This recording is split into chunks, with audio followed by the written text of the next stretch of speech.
Okay, so what's going to happen here today is I'm wearing a lot of safety equipment because I'm going to do something I'm not entirely confident doing. As a matter of fact, somewhere around here I've got some big heavy-duty leather gloves. What I'm going to be doing is cutting some little bits of extra material off of my granite countertop. Came with the house. I'm actually not a huge fan of granite. So if I ruin this, we'll be buying new countertops. But so what happened today was my wife had ordered a couple of weeks ago a new oven. We've been waiting for it to come, and today was the day. My parents, got her an oven and we've got a dishwasher, and it's all going to match and be really pretty. But the oven came first, and it doesn't fit into the slot in the counter that it's intended for, because apparently the last time an oven was put in here, according to the nice man at Lowe's, 30-inch standard ovens were 29 inches wide with a 30-inch top. And now a 30-inch standard oven is 30 inches wide with a 30-inch top. So we need to cut a half an inch off each side of this granite so it'll slide in. Fortunately, there's a notch at the front that I'll be able to use as my guide.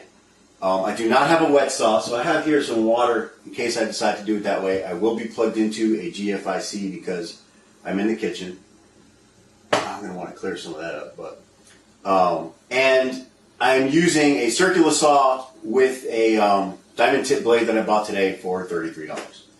So while I'm sure I could have paid somebody a few $100 to do this, I wanted to make sure it got done today. For one thing, I want my oven working because I don't want to eat microwave food more than 1 or 2 days in a row. Second thing is, if you've ever had a woman order an appliance that she's waited for a long time, stainless steel, black top, blah, blah, blah, all the stuff that appliances have,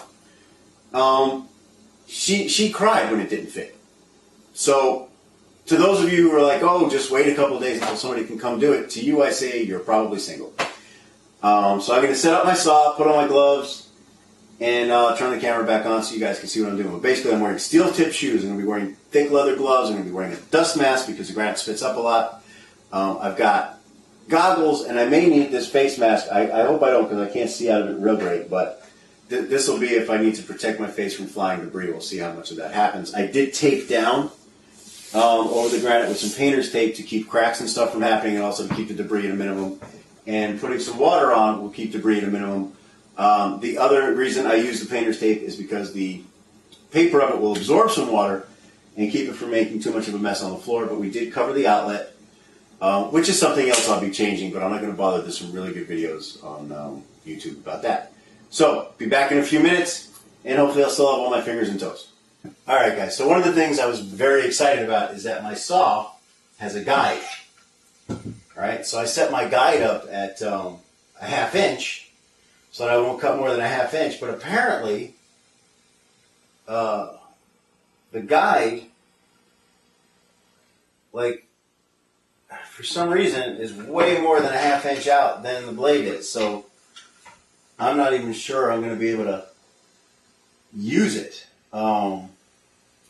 So I kind of wish I could ask you guys questions and see if any of you understood. This is unplugged, by the way. I guess I can move this plate somehow, but I don't know how that works. So I would need to figure that out. Or I could just jump right in, which is my usual go-to maneuver. And line it up with the line. Let's see how we do.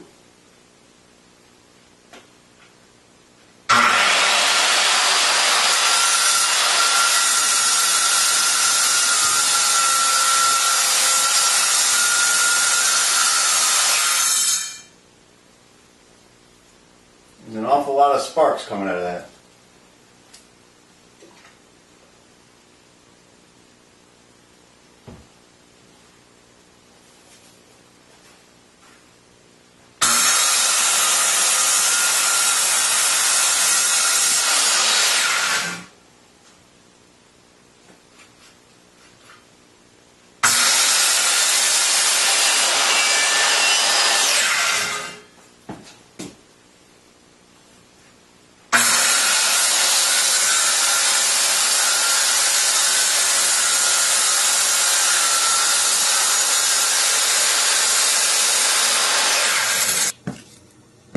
So if you guys look, this mess here, this is me screwing up.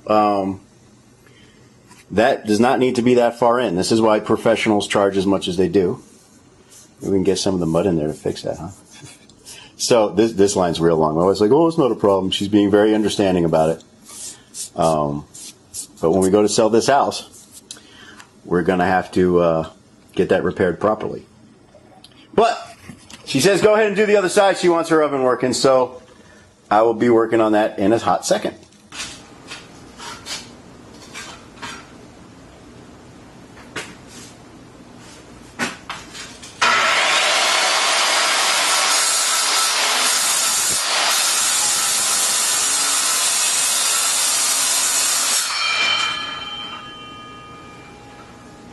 Alright, well now I've cut into the wooden cabinet, so I need to stop doing that. Probably going to need a sander.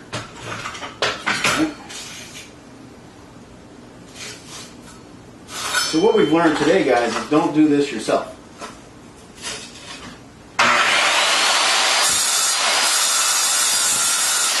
Hitting the cabinet wood.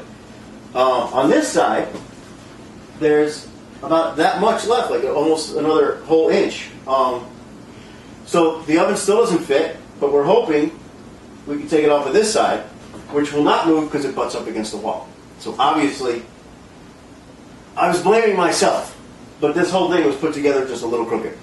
This wall goes back sideways this way. They go down to the floor this way a little bit. So there's a bunch of stuff going on. We do suspect that the owner of the house DIY'd it the first time. So one of the problems with DIY is you have DIY following DIY following DIY, and when a bunch of guys all together don't exactly know what they're doing, you wind up running into hazards of previous jobs not done quite to spec, and then so on and so on. So, you know, definitely use ventilation, guys, because this is so dusty. It's horrible. So the edges of the counter wound up kind of rough, but fortunately, the world sells these. This one needs a little bit of cleaning already, to keep dirt and crumbs and stuff from falling over the side. And they made for a fairly nice clean finish. Just got to adjust the legs a little bit because this is cockeyed. But these little matte black pieces fit in pretty easily, and they were, I think, like 10 or 12 bucks, depending on how long you needed them. So there you go. Save some bucks. Cut it ourselves. Need some polish, but we'll get it done.